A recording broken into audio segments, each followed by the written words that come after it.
ছেড়ে দে নৌকা মাঝি যাব মদিনা।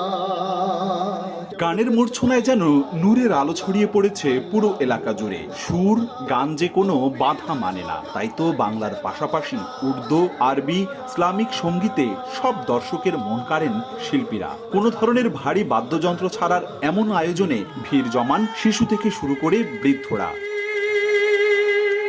রোববার 22 সেপ্টেম্বর সন্ধ্যায় গানের এই আসর বসে বরিশালে। শহরের সরকারি সৈয়দ হাতেম আলী কলেজের মুক্তমঞ্চ প্রাঙ্গণে নাশিদ সন্ধ্যার আয়োজন হয় সাধারণ শিক্ষার্থী ব্যানারে। শিক্ষক, শিক্ষার্থী, আশপাশের সঙ্গীত প্রেমীরা মত্ত হন সুরের ছোঁয়ার নাশিদ সন্ধ্যায়।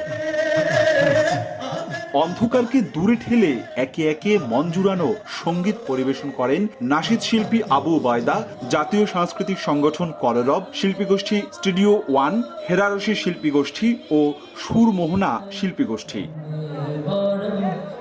শিল্পীরা জানান, স্বৈরাচার মুক্ত বাংলাদেশে সব বয়সী মানুষের মাঝে ইসলামিক গানের আগ্রহ দেখে মুগ্ধ তারা, খুশি দর্শকরাও। এই আয়োজনের মাধ্যমে আমরা দেখাতে চাচ্ছি যে আসলে অশ্লীলতা মুক্ত, অশ্লীলতা দেহাপাড়া থেকে দূরে থেকে অনেক সুন্দর ইসলামের সাংস্কৃতিক একটা সংস্কৃতি মানুষকে উপহার দেওয়া যায়। এটা হচ্ছে আমাদের তার একটা নমুনা। এখন আমরা আজকে উপভোগ করতেছি, এ ধরনের আমরা আর কখনো পাইনি।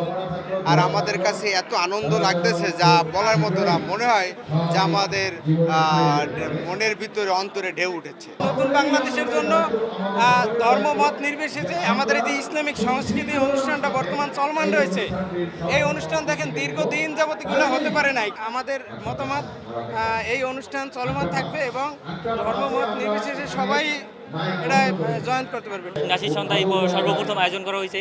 আমরা চাই বিগত দিন যাবত আবার এই অনুষ্ঠানটা চালু থাকুক এবং প্রতি বছর যে এই অনুষ্ঠানটা হয় এবং এই অনুষ্ঠানের মাধ্যমে সবাই যেন একতাভাবে থাকতে পারে। হাজারো ছাত্র এখানে আজকে উপস্থিত হয়েছে। এটা তাদের যে মুক্ত একটা, তারা যে স্বাধীন মুক্ত বাক মুখের যে স্বাধীনতা, সেটির মাধ্যমে প্রকাশ হয়েছে। এই জন্য বলতে চাই, আগামীতে যারা আসবে এবং দেখবে যে আমাদের স্বাধীনতা কিভাবে কেড়ে নিতে হয়, কিভাবে মুখের স্বাধীনতা অর্জন করতে হয়, যে ছাত্ররা সবসময় অর্জন করবে এবং সেই অনুযায়ী পক্ষে সবসময় কাজ করবে। জালকাঠি থেকে এসেছি প্রোগ্রাম শুনে। আমরা আসার পরে যতটুকু শুনলাম বা জানলাম খুবই ভালো লাগছে। এইভাবে প্রত্যেক জায়গায় হোক এবং ইসলামের প্রচারটা এইভাবেই হোক, স্টুডেন্টের মাধ্যমেই হচ্ছে। আমরা একে সাধুবাদ জানাচ্ছি। এরকম সাংস্কৃতিক সন্ধ্যা বা ইসলামিক প্রোগ্রাম আমরা বেশি বেশি ডিজার্ভ করি ক্যাম্পাসে। এতে আমাদের ছাত্রদের শিক্ষার মান উন্নয়ন আরো প্রসার ঘটবে। বৈষম্য বিরোধী ছাত্র আন্দোলনে শহীদদের প্রতি শ্রদ্ধার পাশাপাশি ইসলামিক সংস্কৃতি সবার মাঝে ছড়িয়ে দিতে এমন আয়োজন বলে জানান আয়োজকরা। পাশে থেকে সহায়তার কথা জানান কলেজ কর্তৃপক্ষ। স্বাধীন একটি পরিবেশ, আমাদের শিক্ষকরাও আমাদেরকে স্বাধীনভাবে উৎসাহ দিচ্ছেন, ছাত্ররা উৎসাহ দিচ্ছেন।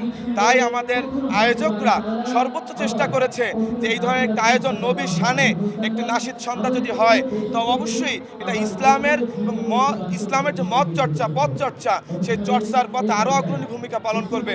এবং দেখেছেন যে স্যার বলেছে যে এইরকম ধরনের নবীর শানে আরও অনুষ্ঠান প্রতি বছর হোক। আমরা মুক্তভাবে মতামত প্রকাশ করতে চাই, মুক্তভাবে সকলের ধর্মীয় চেতনা প্রকাশ করুক, সকলের মতো করে নিজেদের শৃঙ্খলে থেকে নিজেদেরকে প্রকাশ করার এই যে মুক্ত মনোভাব সকলে প্রকাশ করতে পারুক, এটাই আমার এই বাংলাদেশের সকল মানুষের চাওয়া।